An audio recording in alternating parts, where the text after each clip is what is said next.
आज की क्लास में हम chapter number 8.1 trigonometry function NCERT book class 10th का लेक्चर नंबर 10 जिसमें क्वेश्चन नंबर 10 को पढ़ने जा रहे हैं। क्वेश्चन नंबर 10 में हमें क्या कर रखा है कि त्रिभुज पी क्यू आर में जिसको कोण क्यू क्या है, समकोण है। क्या है कि एक त्रिभुज पी क्यू आर है जिसमें कोण क्यू क्या है, समकोण है, मतलब त्रिभुज बनाना पड़ेगा। तो आइए बना लेते हैं। तो मैंने यहाँ पे बनाया त्रिभुज जिसमें क्यू कोण का हमें क्या करना है, हमें समकोण बनाना है। तो क्यू को क्या बनाना है, समकोण। तो मैंने यहाँ पे ये समकोण हमेशा ये होता है समकोण, तो यहाँ पे मैंने क्यू लिख दिया। तो इसको मैं पी लिख सकता हूँ, इसको मैं आर लिख सकता हूँ। तो बन गया ना त्रिभुज पी क्यू आर। ठीक है, ये त्रिभुज बन गया। अब हमें इसमें क्वेश्चन में क्या कर रखा है, ये तो त्रिभुज बना लिया। आगे क्या रखा है कि P R plus Q R बराबर कितनी देर का, 25 सेंटीमीटर। तो जो जो चीज़ें हमें देर की वो लिख देते हैं। क्या देर की चीज़ कि P R plus Q R बराबर कितनी दे रखी है, 25 सेंटीमीटर हमें दे रखी है। और साथ में एक चीज़ और दे रखी है, पी क्यू बराबर हमें कितनी दे रखी है, 5 सेंटीमीटर हमें दे रखी है। और क्या कह रखा है कि साइन पी, कोस पी और टेन पी की वैल्यू हमें फाइंड करनी है। यानी कि पी एंगल दे रखा है, तो क्या करेंगे हम, पी को क्या मान लेंगे, थीटा मान लेंगे। तो यहाँ से ये क्या हो जाएगी, लंब या कर्ण हो जाएगी, लंब या परपेंडिकुलर, ये हो जाएगी कर्ण या हाइपोटेनियस, ये हो जाएगी आधार या बेस, तीनों मान ली। अब सही क्वेश्चन में, अब हमें क्वेश्चन में दे रखा है P R plus Q R बराबर 25 सेंटीमीटर दे रखा है, पी क्यू बराबर 5 सेंटीमीटर। तो पी क्यू यहाँ पर हमारे पास कितनी, ये तो ये तो हमें 5 सेंटीमीटर दे रखी है। यानी कि कुल मिलाकर आधार या बेस हमें कितनी दे रखा है, 5 सेंटीमीटर।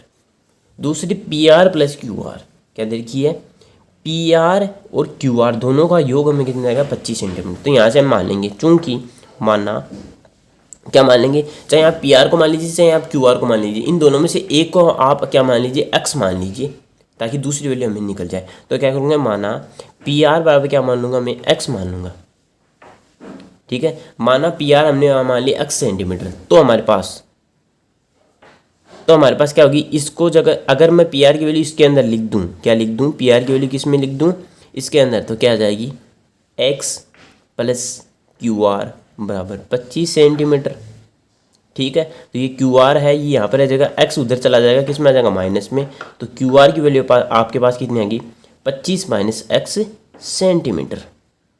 ठीक है, और ये आ गया आपके पास क्यू आर की वैल्यू, ये आपने पी आर की वैल्यू मानी थी और ये आपको क्वेश्चन में दे रखी है। ठीक है, तो तीनों आप वैल्यू आपके पास आ गई। क्या आ गई, क्यू आर की वैल्यू आपके पास कितनी है, ये क्यू आर है, इसकी वैल्यू आपके पास ये है, ये पी आर है, इसकी आपने क्या मान ली थी, एक्स। अब आइए आपके पास यहाँ से आपको क्या करना है, पाइथागोरस थ्योरम लगा देनी है। क्योंकि 8.1 के अंदर हम हर क्वेश्चन के अंदर पाइथागोरस थ्योरम लगाते हैं। पिछले वाले 9 क्वेश्चन गए, उन 9 क्वेश्चन में हर क्वेश्चन में हमने पाइथागोरस थ्योरम लगाई, साथ में चित्र को समझाया। तो इस क्वेश्चन में भी वही काम करना है। तो अब क्या करेंगे कि त्रिभुज पी क्यू आर में पाइथागोरस थ्योरम से पाइथागोरस थ्योरम लगा दीजिए। तो क्या होती है पाइथागोरस थ्योरम, कर्ण का स्क्वायर, कर्ण हमारे पास क्या है, पी आर, तो पी आर का स्क्वायर बराबर लंब का स्क्वायर या आधार का स्क्वायर। तो आधार क्या है हमारे पास, पी क्यू, तो पी क्यू का स्क्वायर प्लस लंब क्या है हमारे पास, आर क्यू, तो आर क्यू का स्क्वायर या क्यू आर भी लिख सकते हैं इसको। ठीक है, अगर आप इसको क्यू आर लिखना चाहें तो क्यू आर लिख सकते हो। ठीक है, अब यहाँ से अब देखना है ऐसे, पी आर हमारे पास अब जो जो वैल्यू हमें दे रखी है वो सब रख दीजिए। पी आर की वैल्यू कितनी मानी थी हमने, एक्स, तो एक्स लिख देंगे। तो एक्स का स्क्वायर क्या होता है, एक्स स्क्वायर बराबर पी क्यू हमारे पास कितनी है, 5, तो 5 का स्क्वायर लिख देंगे, 5 का स्क्वायर प्लस का क्यू आर की वैल्यू हमारे पास कितनी है, 25 माइनस एक्स का होल स्क्वायर लिख देंगे। कई कई बच्चे यहाँ से सीधा स्क्वायर करते हैं, 25 का स्क्वायर अलग कर देते हैं, माइनस का चिन्ह लिख रखते हैं और एक्स का स्क्वायर अलग कर लेते हैं। लेकिन आपको पता है कि क्यू आर की वैल्यू 25 माइनस एक्स है, ना कि 25 माइनस का एक्स। ये दोनों साथ में है, ना कि अलग अलग। ये दोनों साथ में है, तो साथ में ही इसका क्या करेंगे, स्क्वायर करेंगे। अब आ जाइए यहाँ से, एक्स का स्क्वायर बराबर 5 का स्क्वायर कितना आ जाएगा, 25 प्लस 25 का स्क्वायर। अब यहाँ से हमने फॉर्मूला लग जाएगा, यहाँ से क्या लग जाएगा, फॉर्मूला। इसको अगर ए मान लें, इसको अगर बी मान लें, तो फॉर्मूला लगेगा ए माइनस बी का होल स्क्वायर। क्या होता है, a square plus b square minus का 2ab। तो लगा दीजिए। तो यहाँ से ए की वैल्यू कितनी है, 25, तो 25 का क्या कर देंगे, स्क्वायर। 25 का स्क्वायर कितना होता है, 625 प्लस बी क्या है हमारे पास, एक्स, एक्स का क्या कर देंगे, स्क्वायर, तो एक्स स्क्वायर माइनस का 2 इंटू ए की वैल्यू कितनी है, 25 इंटू बी की वैल्यू कितनी है, एक्स। अच्छा, ये सॉल्व कीजिए। तो एक्स स्क्वायर बराबर 25 प्लस 625 कितने हो जाएंगे, 25 और 625 हो जाएंगे 650 प्लस ये आ जाएगा एक्स स्क्वायर माइनस 2 को 25 से मल्टीप्लाई करेंगे 50 और एक्स से करेंगे 50 एक्स आ जाएगा।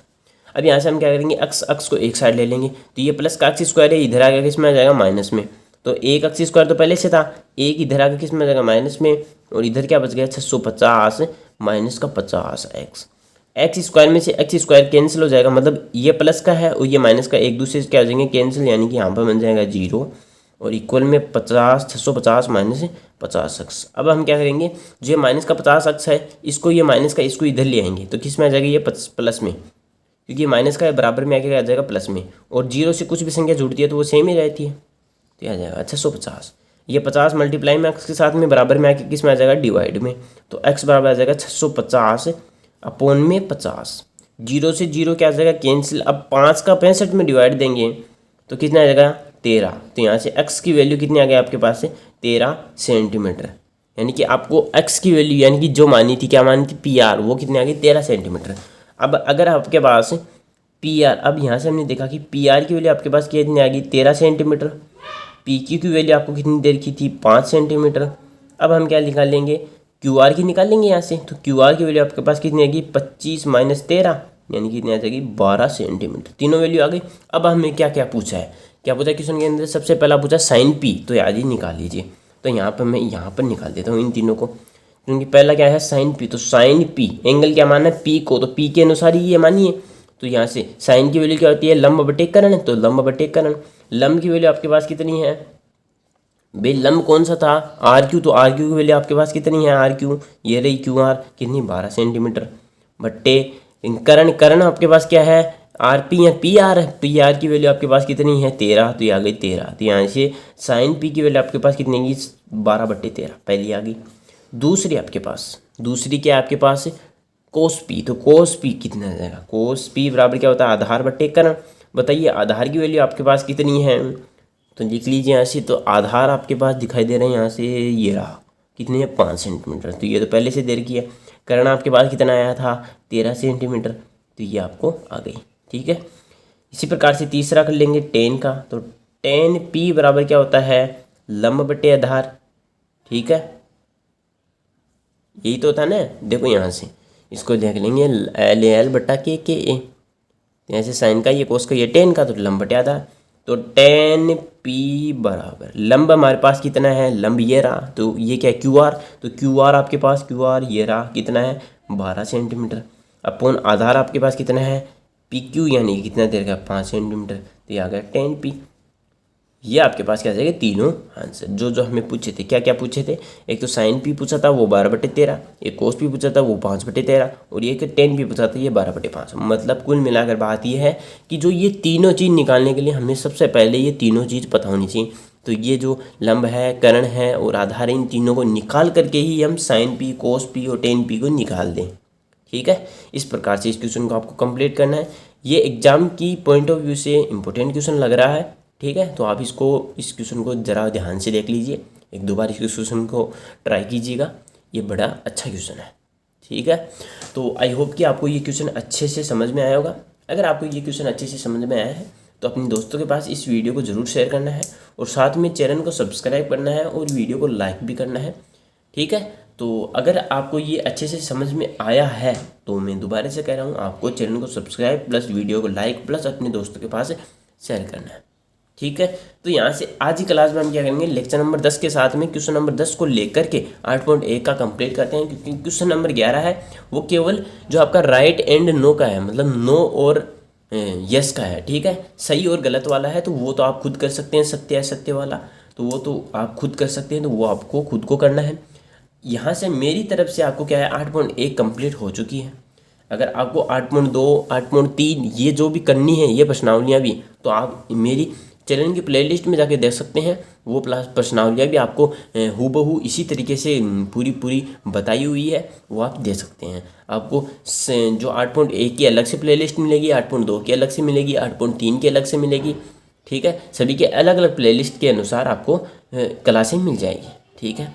अगर आप अन्य चैप्टर का भी देख सकते हैं, chapter number 7, chapter number 8, chapter 9, 10, 12, 14, पहला, दूसरा, तीसरा, जो भी चैप्टर है उसकी देख सकते हो आप। हमारी चैनल की प्लेलिस्ट में सभी क्लासें आपको मौजूद मिल जाएगी इसी पैटर्न के अनुसार, यानी कि 7.1 के अगर आपके 10 क्वेश्चन है तो 7.1 की आपको अलग से प्लेलिस्ट मिलेगी, यानी कि उसमें 10 वीडियो मिलेंगे।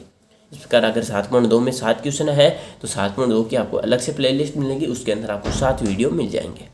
ठीक है, इस प्रकार से आपको इसके जो प्लेलिस्ट है उसको देख लेना है और अच्छे से समझ लेना है, और अगर समझ में ना आए तो कमेंट तो करना ही है, ताकि मैं अगले वीडियो में आपको और अच्छे से तरीके से समझाने की प्रयास करूँ। ठीक है, धन्यवाद। अगली क्लास में मिलेंगे इसी जोशों के साथ, चैप्टर नंबर 7 को लेकर चलेंगे। धन्यवाद।